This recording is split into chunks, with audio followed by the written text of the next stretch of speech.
Video like जरूर कर लीजिए और ऐसे वीडियो लगातार फ्री में पाने के लिए चैनल को तुरंत सब्सक्राइब कर लीजिए और बेल आइकन को जरूर टैप कर लीजिए ताकि आगे भी सारे वीडियो आपको मिलते रहे। यूट्यूब में फॉलो करते हैं तो प्लीज ये वाला फ्री टेलीग्राम चैनल जरूर ज्वाइन कर लीजिएगा। सारे नोटिफिकेशन सारे अपडेट यहीं पे आते हैं, ध्यान रखिए। नमस्कार दोस्तों, एग्जाम प्रिपरेशन के यूट्यूब चैनल पर मैं प्रियंका एक बार फिर से आप सभी का स्वागत करती हूं। और हम लोग कवर कर रहे थे यूपीपीएससी द्वारा पूछे गए प्रीवियस ईयर में वो सभी क्वेश्चन जो किसी ना किसी एग्ज़ाम में आए हुए हों और सब्जेक्ट वाइज सॉल्व कर रहे हैं, इसलिए पॉलिटी के क्वेश्चंस हम लोग देख रहे हैं। पिछली क्लासेस में कुछ क्वेश्चंस हो चुके हैं, आप उन्हें देख सकते हैं। आगे क्वेश्चन कंटिन्यू कीजिए मेरे साथ। आपका क्या स्कोर है कमेंट करके बताइएगा। और समय रहते आप अपनी प्रिपरेशन यूपीपीएससी के द्वारा जो भी एग्ज़ाम्स कराए जा रहे हैं, लाइक आप आरओ मेंस की प्रिपरेशन कर रहे हैं या फिर आप यूपीपीसीएस की प्रिपरेशन कर रहे हैं। यूपीपीसीएस में आप 2026 अगर टारगेट कर रहे हैं तो आपको प्री प्लस मेंस आपको कंप्लीट फाउंडेशन बेस से शुरुआत करनी चाहिए प्री प्लस मेंस की। और अगर इस बार का आप मेंस टारगेट कर रहे हैं 2025 मेंस एग्ज़ाम, तो भी आप स्टडी फॉर सिविल सर्विसेज के नए पेड ग्रुप से जुड़ करके अपनी प्रिपरेशन स्टार्ट कर सकते हैं।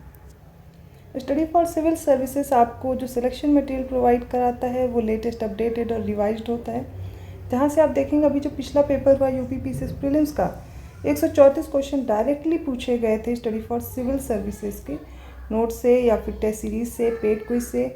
ये आप प्रूफ भी देख सकते हैं। और इसके साथ ही अगर आप यूपीपीसीएस मेंस की प्रिपरेशन करना चाहते हैं तो आपके सामने ये पेड ग्रुप दिए गए हैं जिसमें आप स्टडी मटेरियल और उसके साथ साथ डाउट ग्रुप जो है उसको ज्वाइन करके प्रिपरेशन स्टार्ट कर सकते हैं। जनरल हिंदी के लिए स्टडी मटेरियल मिल जाएगा फीडबैक के साथ। और इसके अलावा 90 डेज़ की आंसर राइटिंग प्रैक्टिस कराई जा रही है, वो भी आपके सामने ये कोर्स दिए गए हैं। इन सभी कोर्सेज को ज्वाइन करने के लिए आप व्हाट्सएप ग्रुप या फिर कॉल के थ्रू अपनी जानकारी ले करके कोर्सेज ज्वाइन कर सकते हैं।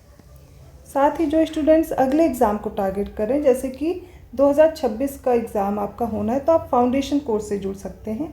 यूपीपीसीएस प्रीलिम्स का फाउंडेशन बैच अवेलेबल हो चुका है, अभी से तैयारी शुरू कर दीजिए। देखिए फुल पेड ग्रुप है विदाउट क्लियरेंस, 9000 फी पे करना है आपको। इसको पे करने के बाद आपको टेस्ट सीरीज़ और जो भी सीसेट के नोट्स हैं, कंपाइलेशन है, लिस्टिंग्स है, डेली मंथली करंट अफेयर, इस सबका सब कुछ इसमें मिल जाएगा विद डाउट क्लियरेंस। अगर आप चाहते हैं डाउट क्लियरेंस नहीं करना है, आपको सिर्फ स्टडी मटेरियल चाहिए, 6500 पे करना है और आप टेस्ट सीरीज़ नहीं लेना चाहते, सिर्फ स्टडी मटेरियल आपको 4000 में मिल जाएगा। टेस्ट सीरीज़ के लिए भी अलग से आप सिर्फ टेस्ट सीरीज़ ज्वाइन कर सकते हैं या फिर पेड क्विज भी ज्वाइन कर सकते हैं। करंट अफेयर को जिनको प्रॉब्लम हो रही है, सिर्फ करंट अफेयर आपकी नहीं कंप्लीट हो पा रही, तो करंट अफेयर के लिए भी मात्र 2000 में आप करंट अफेयर्स प्रिपेयर कर सकते हैं। बीईओ का भी नया कोर्स लॉन्च हो चुका है, आप यहाँ से तैयारी कर सकते हैं। अगर आप चाहते हैं सिलेक्शन इसी बार हो आपका और इधर उधर आपका टाइम वेस्ट नहीं हो, पहली बार में सिलेक्शन लेना है, तो बस बिना कुछ सोचे समझे आपको स्टडी फॉर सिविल सर्विसेज से प्रिपरेशन स्टार्ट कर देनी चाहिए, क्योंकि यहाँ पर लेटेस्ट ट्रेंड पैटर्न और सिलेक्शन की तैयारी कराई जा रही है। अभी तक यूपीपीएससी के जो भी एग्ज़ाम्स उठा करके देख लीजिए, सबसे ज़्यादा प्रश्न स्टडी फॉर सिविल सर्विसेज से ही पूछे जाते हैं। सिलेक्शन के लिए आपके लिए काफ़ी प्रश्न वहाँ पर होते हैं, जैसे कि आपको जो प्रैक्टिस कराई जा रही है वो भी मोस्ट एक्सपेक्टेड क्वेश्चंस होते हैं। तो ज़्यादा जानकारी के लिए नंबर्स मैंने प्रोवाइड कर दिया, आप इन पर कॉन्टैक्ट करके जानकारी ले सकते हैं। चलिए आज की क्लास स्टार्ट करते हैं। 126 क्वेश्चन देखते हैं। लिस्ट 1 को लिस्ट 2 से मैच करना है। एक तरफ संविधान के भाग हैं, दूसरी तरफ उनके उपबंध दिए गए हैं, जैसे कि पार्ट 15 है, पार्ट 16 है, 17 है और 18 है। इनमें कौन से विषय दिए गए हैं, इनको हम मैच करेंगे। संविधान के भाग 15 में क्या है, तो 15 में है, ये रहा इलेक्शन या निर्वाचन, ठीक है। भाग 16 में अब क्या होगा, तो हो जाएगा कुछ वर्गों के लिए विशेष जो उपबंध किए गए हैं। भाग 17 में उल्लेख किया गया है राजभाषा का। भाग 18 है आपात उपबंध से रिलेटेड। अगर इस तरीके से हम लिखेंगे तो ए का 4 होगा, बी का 3 है, सी का 2 है और डी का 1 है। 4 3 2 1 हमें ऑप्शन बी में दिया गया है। अगले प्रश्न पे बढ़िए। 127 क्वेश्चन है, भाग 16 किससे संबंधित है। प्रशासनिक अधिकरण, अखिल भारतीय सेवा, वित्त आयोग या कुछ वर्गों के लिए विशेष उपबंध। अभी हमने पढ़ा, राइट आंसर क्या होगा, कुछ वर्गों के लिए विशेष उपबंध से रिलेटेड है पार्ट 16। 128 क्वेश्चन है, भारतीय गणतंत्र की 26 जनवरी 1950 को सही संवैधानिक वस्तु स्थिति क्या थी जब संविधान लागू किया गया था। लोकतंत्रात्मक गणतंत्र था, संपूर्ण प्रभुत्व संपन्न धर्मनिरपेक्ष लोकतंत्रात्मक गणराज्य, संपूर्ण प्रभुत्व संपन्न और लोकतंत्रात्मक गणराज्य, या फिर संपूर्ण प्रभुत्व संपन्न समाजवादी धर्मनिरपेक्ष लोकतंत्रात्मक गणराज्य था। तो आप सभी को पता हमारी प्रस्तावना में इसका उल्लेख किया गया है और उस समय हमारी स्थिति क्या थी ये आपसे पूछा गया है। राइट आंसर है संपूर्ण प्रभुत्व संपन्न लोकतंत्रात्मक गणराज्य था। समाजवादी, धर्मनिरपेक्ष ये शब्द बाद में जोड़े गए हैं जो कि संशोधन के द्वारा 42वां संविधान संशोधन हुआ था। 129 क्वेश्चन देखेंगे, आंसर तो आपके सामने है लेकिन फिर भी देखते हैं। भारत के संविधान की प्रस्तावना में कितने प्रकार के न्याय पूछा गया है। स्वतंत्रता, समानता और भ्रातृत्व का उसी क्रम में उल्लेख करना है। कितने प्रकार का न्याय है? सामाजिक, आर्थिक, राजनीतिक। तो यहाँ पर 3 प्रकार के न्याय हैं। सबसे पहले स्वतंत्रता 5 प्रकार की है, समानता 2 प्रकार है और भ्रातृत्व की भावना 1। 3, 5, 2, 1 हमें ऑप्शन ए में दिया गया, यही हमारा करेक्ट आंसर होगा। अगला प्रश्न देखते हैं। तो निम्नलिखित शब्दों में कौन से शब्द 42वें संविधान संशोधन के द्वारा प्रियम्बल या प्रस्तावना में जोड़े गए हैं। अब हम प्रियम्बल पर आ चुके हैं। समाजवाद, ग्राम स्वराज, पंथ निरपेक्षता और संपूर्ण प्रभुत्व संपन्न। इसका करेक्ट आंसर देखिए, इसमें समाजवाद जोड़ा गया और पंथ निरपेक्षता जोड़ा गया। 1 और 3 ऑप्शन बी में दिया गया, यही करेक्ट होगा। 131 क्वेश्चन देखिए, भारतीय संविधान की प्रस्तावना में धर्मनिरपेक्ष और समाजवादी शब्द किस संशोधन द्वारा जोड़े गए। 39, 41, 42, 44। राइट आंसर है ऑप्शन सी 42। 1976 में यह अमेंडमेंट हुआ था जिसके द्वारा ये 2 शब्द हमारी प्रस्तावना में जोड़े गए जो कि धर्मनिरपेक्ष और समाजवादी है। नेक्स्ट है, निम्नलिखित में से कौन भारत का धर्मनिरपेक्ष राज्य वर्णित करता है। मौलिक अधिकार, संविधान की प्रस्तावना, नवीं अनुसूची या राज्य के नीति निर्देशक तत्व। तो धर्मनिरपेक्ष कहाँ पर दिया गया, हमारी प्रस्तावना में, ऑप्शन बी करेक्ट है। 133 क्वेश्चन है, निम्नलिखित शब्दों में कौन सा शब्द 1975 में भारतीय संविधान की प्रस्तावना में नहीं था। 1975 की बात हो रही है। बंधुत्व, संप्रभु, समानता या अखंडता। अखंडता शब्द नहीं था, बंधुत्व था, संप्रभु था, समानता था। जब 1976 में अमेंडमेंट होता उसके बाद इसे जोड़ा गया था। अगले प्रश्न पे बढ़ते हैं। 134 क्वेश्चन है, संविधान की उद्देशिका के संबंध में निम्नलिखित कथनों पर विचार कीजिए। पहला, पंडित नेहरू द्वारा उद्देश्य प्रस्ताव अंततोगत्वा उद्देशिका बना। इसकी प्रकृति न्याय योग्य नहीं है, इसका संशोधन नहीं किया जा सकता था, संविधान के विशिष्ट प्रावधानों को यह रद्द नहीं कर सकता। ये सारी स्टेटमेंट देखिए और एक एक को समझ करके बताना है कौन सा करेक्ट होगा। आपने अपना आंसर देख लिया होगा, मैं बताती हूँ। सबसे पहले देखिए, पंडित नेहरू ने उद्देश्य प्रस्ताव प्रस्तुत किया और बाद में वही क्या होता है, उद्देशिका बनता, वही हमारा प्रियम्बल है। इसकी प्रकृति न्याय योग्य है क्या? नहीं, ये न्याय योग्य नहीं। इसको लेकर के हम कोर्ट नहीं जा सकते, हम इसको लेकर के नहीं जा सकते कि ये न्याय योग्य नहीं है, इसमें इसका उल्लेख किया गया और वो हमें न्याय मिलना चाहिए, ऐसा नहीं है। तो इसकी प्रकृति न्याय योग्य बिल्कुल भी नहीं है। इसमें संशोधन नहीं किया जा सकता था, ऐसा इसमें लिखा है।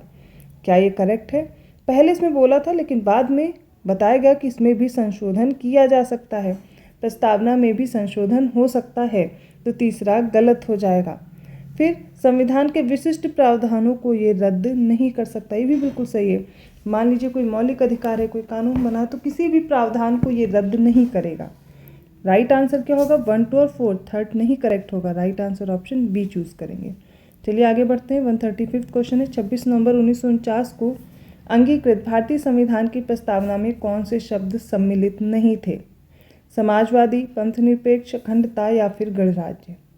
कई बार हम लोग इस प्रश्न को सॉल्व कर रहे हैं और आई होप अब आपसे ये गलत नहीं होना चाहिए। तो इसका राइट आंसर क्या होगा, चलिए देखते हैं। इसमें समाजवादी, पंथ निरपेक्ष और अखंडता ये सम्मिलित नहीं थे, बाद में जोड़े गए हैं। गणराज्य पहले से ही था।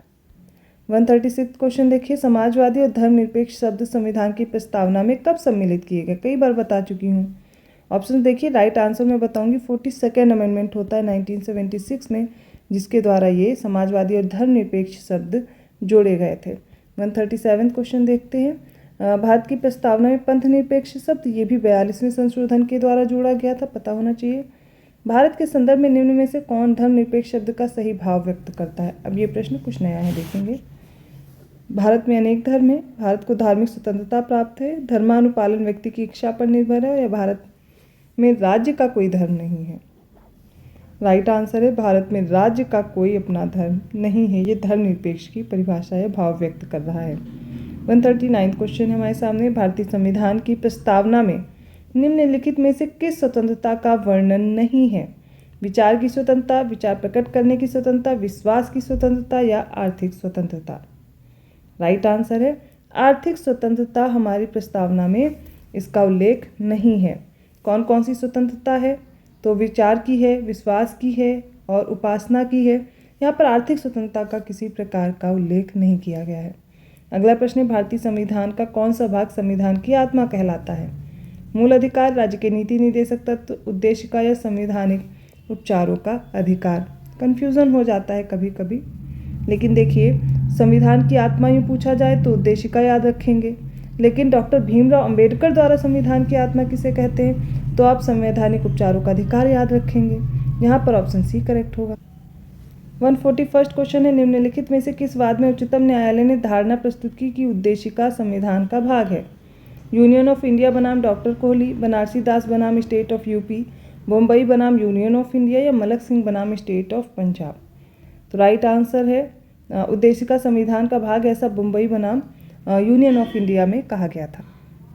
142 क्वेश्चन है, किस वाद के फैसले में सर्वोच्च न्यायालय ने सर्वप्रथम घोषित किया कि उद्देशिका संविधान का हिस्सा ही नहीं है? Berubari, Sajjan Singh, Golaknath, Kesavananda Bharati? Right answer option है बेरुबारी केस में कहा था कि संविधान का हिस्सा नहीं है हमारी जो उद्देशिका है या प्रस्तावना है। बाद में आपने देखा इसको पलटा गया इस निर्णय को और कहा गया कि संविधान का भाग है प्रस्तावना, इसमें संशोधन भी किया जा सकता है पर मूल प्रवृत्ति को बदले बिना। भारतीय संविधान की प्रस्तावना में जिन आदर्शों और उद्देश्यों की रूपरेखा दी गई है उनकी व्याख्या बताना है कौन सी है? मूल अधिकारों के अध्याय में, राज्य के नीति निर्देशक सिद्धांत में या फंडामेंटल राइट्स DPSPs और फंडामेंटल ड्यूटीज तीनों में या संविधान के पाठ में कहीं नहीं? तो देखिए जो आदर्श और उद्देश्यों की रूपरेखा प्रस्तावना में निर्मित है वो हमें कहाँ देखने को मिलेगी? मूल अधिकार में भी दिखेगी, राज्य के नीति निर्देशक तत्वों में दिखेगी, मौलिक कर्तव्य में भी। 4th क्वेश्चन देखते हैं, भारत के संविधान की उद्देशिका में कितने प्रकार के न्याय की व्यवस्था की गई है? 2, 3, 1 या 4? तो न्याय कितने प्रकार के हैं? 3 प्रकार के हैं। स्वतंत्रता 5 प्रकार की है। निम्न में से कौन सही है? सामाजिक समानता संविधान में प्रत्याभूत नहीं है। देश में सामाजिक समानता पहले से ही विद्यमान थी। सामाजिक समानता संविधान में प्रत्याभूत है या इनमें से कोई नहीं? राइट आंसर है सामाजिक समानता संविधान में प्रत्याभूत है। तो आज के इंपॉर्टेंट क्वेश्चंस थे। आई होप आपको समझ में आए होंगे। वीडियो अच्छा लगा तो लाइक ज़रूर कीजिए, चैनल को सब्सक्राइब कीजिए और पेड कोर्स के लिए दिए गए नंबर्स पे आप अपनी प्रिपरेशन की जानकारी लेकर के स्टार्ट कर सकते हैं अपना कोर्स। और जो भी वनडे एग्जाम्स की प्रिपरेशन कर रहे हैं वो ज्ञान सर एजुकेशन ऐप ज़रूर डाउनलोड कर लें। वहाँ पर आपको फ्री मॉक टेस्ट भी मिल जाएंगे और इसके साथ में ही जो आप पेड कोर्स लेना चाहते हैं उसकी भी इन्फॉर्मेशन मिल जाएगी। ज्ञान सर कूपन कोड अप्लाई करते ही डिस्काउंट भी मिल जाएगा। आप UPSSC पेट के ज़रिए से किसी भी वैकेंसी की प्रिपरेशन कर रहे हैं, जूनियर असिस्टेंट का भी एग्ज़ाम होना है उसको टारगेट कर रहे हैं, या फिर आप BPSC के द्वारा जो एग्ज़ाम कराए जाते हैं उनको टारगेट कर रहे हैं, UPPSC द्वारा कराए गए या अदर स्टेट पीसीएस, सभी के कोर्सेज आपको ज्ञान सर एजुकेशन ऐप में मिलेंगे। टेलीग्राम ग्रुप के लिए आपको जो नंबर मैंने दिए हैं इन पर कॉन्टैक्ट करना होगा और आपके कोर्स प्रोवाइड हो जाएंगे। मैं मिलती हूँ अगली क्लास में। धन्यवाद।